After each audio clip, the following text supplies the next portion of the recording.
Hasan, Sayyidi Hasan, what can the Muslims bring to the struggle? What can the Muslims in America bring that's different to what everybody else is bringing to solve this issue? Well, I mean, that answer, you know, is actually real simple. Jamal just hit it up. Sheikh Jamal just hit it on the head, and that is, you know, bringing the people the prophetic model. You know, I heard Imam Jihad Safir when Nipsey was killed. You know, we were in L.A. at the day they did the peace walk, right? When it was the first time they did it since the Rodney King riots, where the two biggest gangs of L.A., which is the A-Trade gangsters and the Rolling 60s, that's the neighborhood Nipsey was from.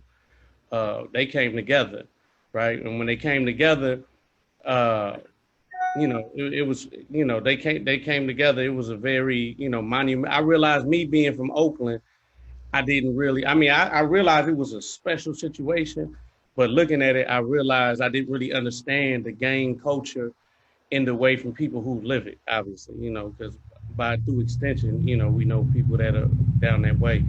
But something that Imam Jihad said in the khutbah that day, because it was on a Friday, and he said that one of the things that, you know, that we have to do as a people is that we have to, he said, Nipsey, with all the good that he was doing in the community and what was taking place, he said he recognized and identified himself as someone who was from the Rolling 60s. He said, and what comes along with that is that you adopt, right? You adopt and inherit everything that comes along with that. And he says, so what we have to do is get our youth away from adopting what's in these streets, right? And adopting what Islam had, you know, what Islam has to offer them. You know, I think it's worth mentioning that, you know, me myself personally, I'm extremely nonviolent. I'm a nonviolent extremist, right? Because, you know, I define violence as, I define violence as, you know, a physical transgression. I mean, you got these liberals now that tell you your words are violence, but more so physical transgression. I see it as a physical transgression upon other people. And so, you know, as a Muslim, I'm not that, but I am an extremist, proactive defense type of thinking individual, right? And I think it's irresponsible to tell a nation of people who are being brutalized and being murdered to not equip themselves. You know, I was, and I'm not saying break laws. I'm saying operate within the confines of the law, right? If you, like Sheikh Jamal told you himself, he has something, right? And those of us who can, we should. And those, I think it's irresponsible. When my son-in-law married my daughter, I told him it's irresponsible for a Muslim man to be in charge of a family in this anti-Islamic environment and not be in a position to defend himself. You know, I was in North Dakota, and you know, out there was a lot of Captain Americas. We was in the oil fields, and one of the guys came to me. He said, "Man, are you, as a Muslim?" He said, "Are you scared to raise your family? You know, my wife and Muslim children, to raise them in a society that is so anti-Islamic?" And I said, "It brings with it its cautions, no doubt."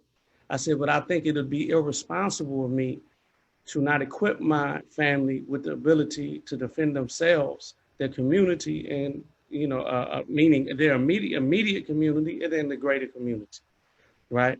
Because, you know, when you have people who are out here literally slaughtering us, you know, murdering us in droves, how can you look that person in their face and tell them not to defend themselves? You know, and those of us, and you got, but there's books you're gonna go get. It's a book by a brother named Lance Hill. It's called the Deacons of Defense and Justice, right? There's another book by a brother named Akinele Moja. He wrote a book called We Will Shoot Back. There's another book that's the title is that non-violent stuff will get you killed, right? And there's other books, but these three books definitely, one of the underlying themes, shall I say, of them is they show that a lot of the leadway that was gained in the civil rights movements, that it wasn't because of this nonviolence, peace, kumbaya type of narrative they like to tell us.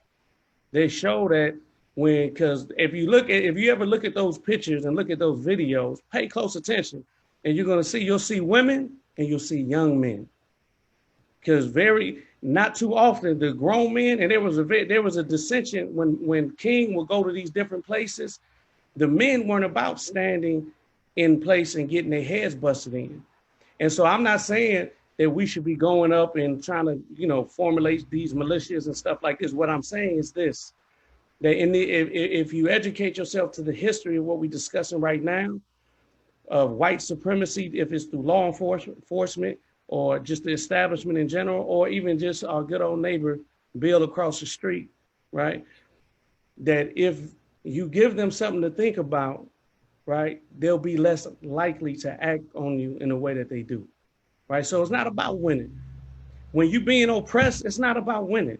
When you dealing with that, it's just about you no longer want to live in the conditions in which you're living under, right? And so I'm saying, as a people who are preyed upon, if you can't have a gun, then go get a bow and arrow, right? And be the best bow. If you can't do that, be the best rock thrower.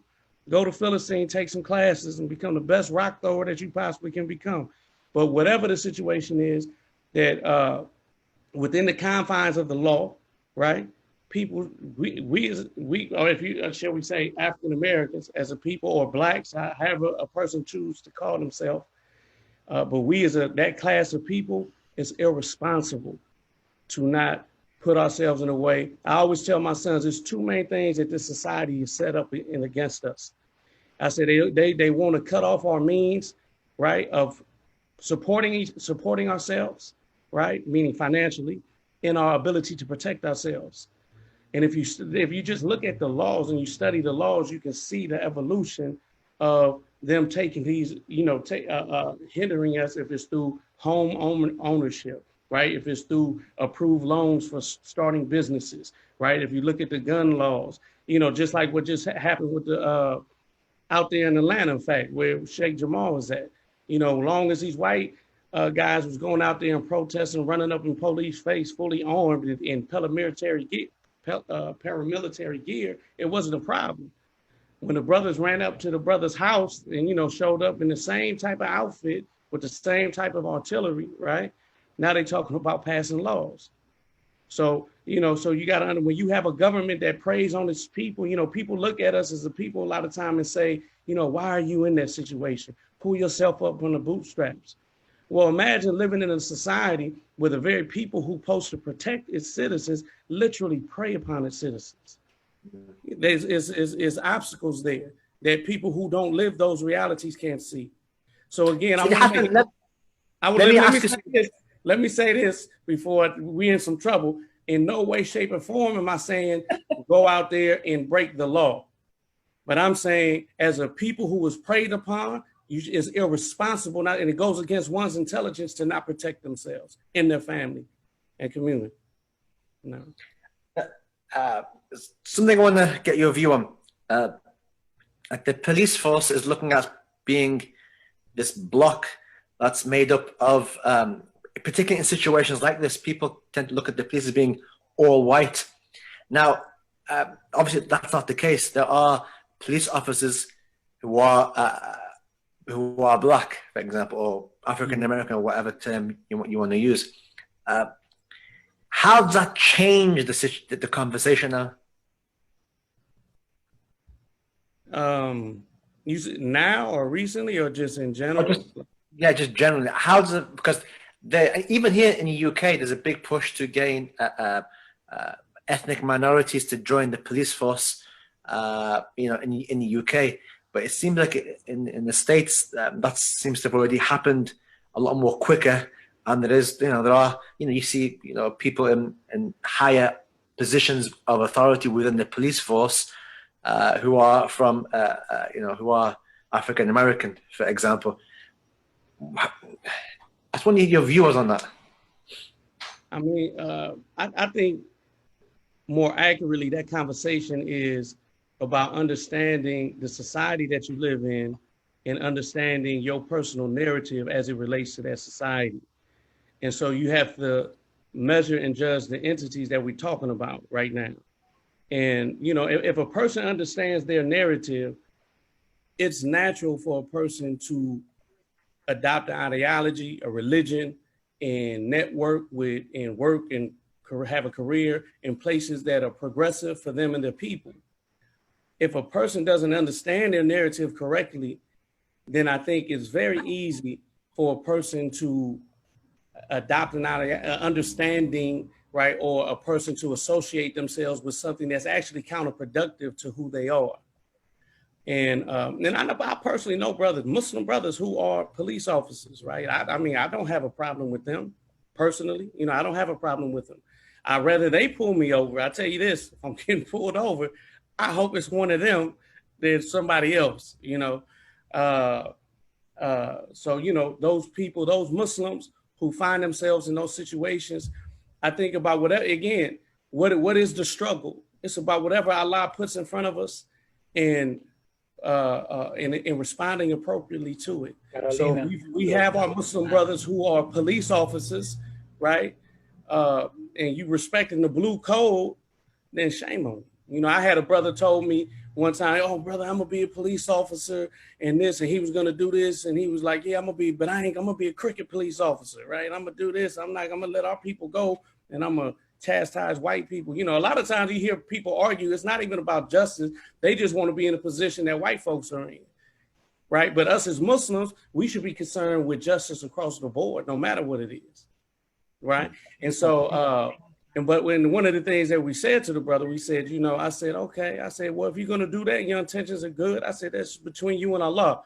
I said, but the moment that you see a brother being wrongfully treated, I said, the moment that you see a brother get beat up, get shot, get killed, or get abused, or a sister, right? And you don't speak up and you don't do nothing, you don't say nothing. I said, no, that's the exact moment that you pissed on the grave of all our freedom fighters, that you pissed on the grave of all the people like Malcolm and Martin Luther King and, you know, these people who, you know, our people in general hold in high regard. You know, so, but those brothers, those Muslim brothers and sisters of ours who are in those positions, just be good Muslims, right? And if you be good, and if we're good Muslims in those positions, I mean, how can you be in obedience to Allah and His Messenger, right? And bad come from it. You know, if you're already in that situation, they say if before you go into a situation, you give a person hard cut Sharia, raw, uncut, you know, no sugarcoating. If a person's already in that situation, then this is when our scholars look for rukus, like a, you know, license for them in the situation that they already find themselves in. So, you know, I think those type of people need to, you know, concern themselves, you know, because to me, it's like a drop of pure water going into a bucket of piss. But excuse my language, but that was mild compared to Sheikh Jamal. Okay.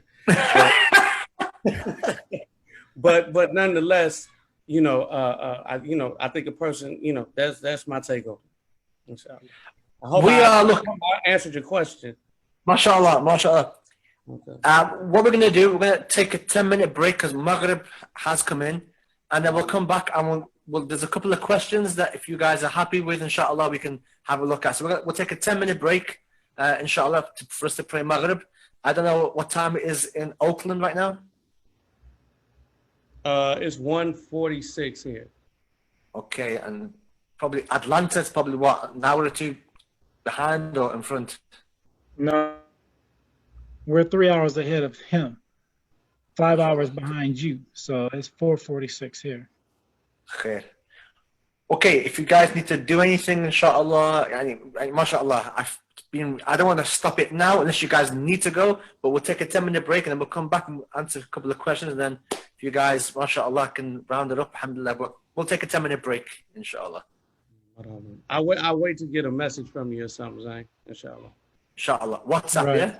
Same here. Yes, sir. Inshallah, inshallah. Okay. Thank you. Assalamu alaikum. Alaikum salam.